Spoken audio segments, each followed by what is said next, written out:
Travis Kelce happily danced to girlfriend Taylor Swift song after catching his first touchdown of the new season. The Kansas City Chiefs are gearing up to play the Atlanta Falcons on Sunday Night Football, and while fans are primarily focused on how the team looks on the field, Patrick Mahomes and Travis Kelce weren't shy in showing off their signature styles before kickoff as they were heading into the locker room.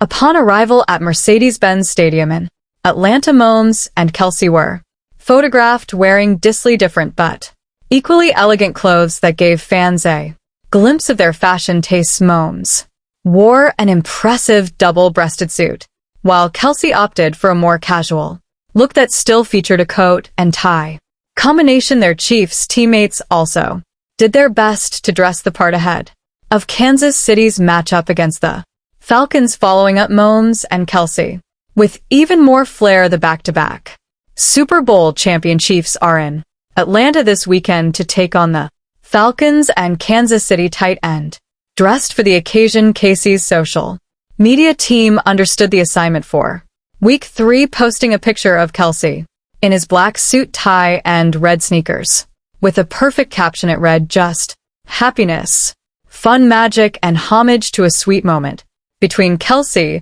and his girlfriend pop star Taylor Swift." Swift gave a shout-out to Kelce on stage at the MTV Video Music Awards on September 11th as she accepted the award for Video of the Year for her song, "Fortnite." "Everything this man touches turns to happiness and fun and magic, so I want to thank him," the 14-time Grammy winner said of her bow. The caption was in reference to Swift's recent acceptance speech at the awards show, where she took home the Video of the Year award for Fortnite from her Tortured Poets Department album. The thing is that this video seems very sad when you watch it, but it actually was like the most fun video to make. Swift 34 said at the time, "Something that I'll always remember is when I would finish a take and I'd say, 'Cut,' and we'd be done with that take, I would always just hear someone cheering, 'Woo,' from across the studio where we were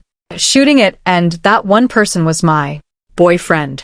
Travis, after 2 home victories, the Kansas City Chiefs are set to head to Atlanta to take on the Falcons in their first road game of the season, with a matchup on Sunday Night Football coming up. Atlanta is hoping to get a second consecutive upset win in prime time. The Falcons made the Philadelphia Eagles look foolish at the end of Monday Night Football in Week 2. Perhaps that gives the Atlanta squad some confidence entering a game against the defending Super Bowl champions. Kirk Cousins will be looking to ride some momentum from the end of the last game into a matchup with Patrick Mahomes. As for the Chiefs' signal caller, last Sunday was arguably one of his worst games ever. Due to that, this makes for an intriguing Sunday night affair against the NFC South. For the Kansas City offense, there are multiple players worth highlighting and keeping in mind entering this game who can win the one-on-one matchups throughout the course of the game. What are the top key matchups worth monitoring for Sunday?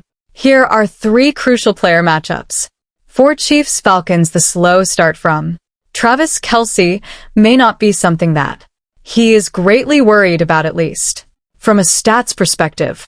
However, it has been a bit uncharacteristic to see him only get a few targets in each game. 1 catch against the Bengals was nullified by an offensive penalty, and inside the opponent's 5 yards line, he was credited with a rush against Cincinnati due to a backward pass going up against the Falcons. Kelce will be tested by facing off against 2 veteran safeties that have seen him quite a bit. Jesse Bates, in his second campaign with the Falcons, had some key battles against him while with the Bengals early in his career, and of course Justin Simmons has been a pesky thorn in the side of the Chiefs here and there from his Broncos days.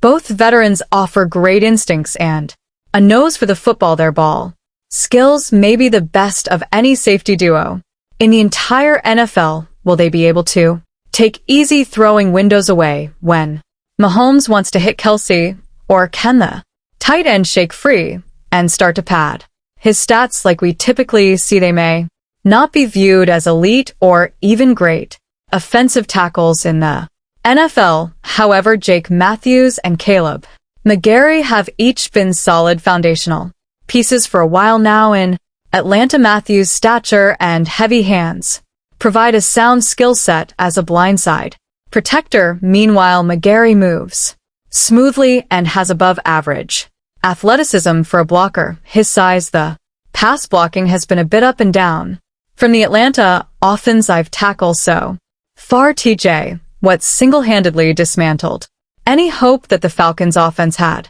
when he rushed against McGarry. On the other side of this game, George Karlaftis and Mike Dana will be tremendous matchups to monitor. Each of Cardi's and Dana is going to lean on power and physicality. Less speed to deal with is usually a plus for blockers like Matthews and McGarry. However, the hand counter moves are vast from each of Karaf and Anna. If they are asked to run any stunts or games to boot, can the Falcons' offensive tackles maintain leverage? This is an exciting matchup with the veteran Cousins still getting back to some sense of comfort coming off of last season's torn Achilles. Falcons rushing attack versus Chiefs front S. Ever since this new Falcons coaching staff came in, fantasy football owners that have Biggin Robinson on their team have rejoiced. Robinson's usage in his rookie season was under great scrutiny last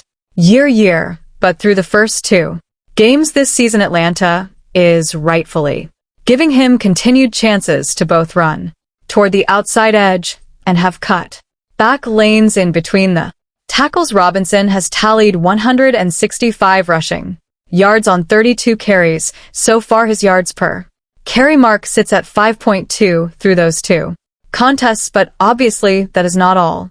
The Falcons have one of the better secondary rushers to lean on when necessary. Tyler Algier is a perfect physical style of runner to offset the quickness that Robinson can bring. Algie is never going to be caught going east or west. He truly remains on a north track to charge up the field and run defense. The Chiefs are in the middle of the pack through two games. Most of the damage that they have allowed was to Lamar Jackson in the season opener. Kansas City will have to work heavily to disengage from blocks, something the linebackers struggled with early on. Atlanta did a great job blocking down or climbing to the second level to open up rush lanes last week. If the Chiefs are unable to clog up run fits, the Falcons will take some possessions away from Mahomes and company. Andy Reid and the Kansas City Chiefs visit the Atlanta Falcons in Week 3 after two victories over the Baltimore Ravens and the Cincinnati Bengals, their favorites to win the Super Bowl for a third consecutive year. However, injuries are the big problem in 2024 for the defending NFL champions. So far, the Chiefs have already lost Hollywood Brown and Isaiah Pacheco, with possible season-ending injuries. Furthermore, the offensive line is also a major issue to protect Patrick Mahomes. That's why, in a surprising move before Sunday Night Football, Reid is ready to make a huge change. According to a report from Rappaport, Andy Reid has decided that W. Morris will be the starter at left tackle for the Kansas City Chiefs in a long-awaited matchup against the Atlanta Falcons. The Kansas City Chiefs are making a major lineup change for their Sunday night showdown against the Atlanta Falcons.